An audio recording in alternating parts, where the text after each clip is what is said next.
হয়ে গেল। কবে আসছে সে? এই তো পরশুদিন সকাল 9টায় ফ্লাইট আছে। পরশু? এত তাড়াতাড়ি? এতগুলো প্ল্যান ছিল। কি ব্যাপার বলো তো, ডিম্পি আসছে খবর শুনে তোমার এত ঠান্ডা রিয়াকশন হচ্ছে? আরে সব জামাইবাবুরা তো শালি আসলে অনেক আনন্দ পায়, আর তুমি এমন করছো কেন বলো তো? তুমি এমনই অদ্ভুত লোক যার চেহারার রং ফ্যাকাশে হয়ে গেল। না না, এমন কেন হবে? আমার রং ফ্যাকাশে কেন হয়ে যাবে? অপূর্ব তার শালি আসার খবর শুনে একটু নার্ভাস হয়ে গিয়েছিল।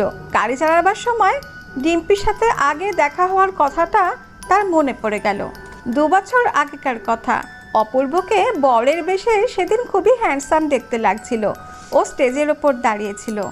ও ওয়াও, জামাইবাবু তোমাকে দেখতে এত সুন্দর লাগছে যে কি বলবো, মনে হচ্ছে তোমাকে এক্ষুনি জড়িয়ে ধরি।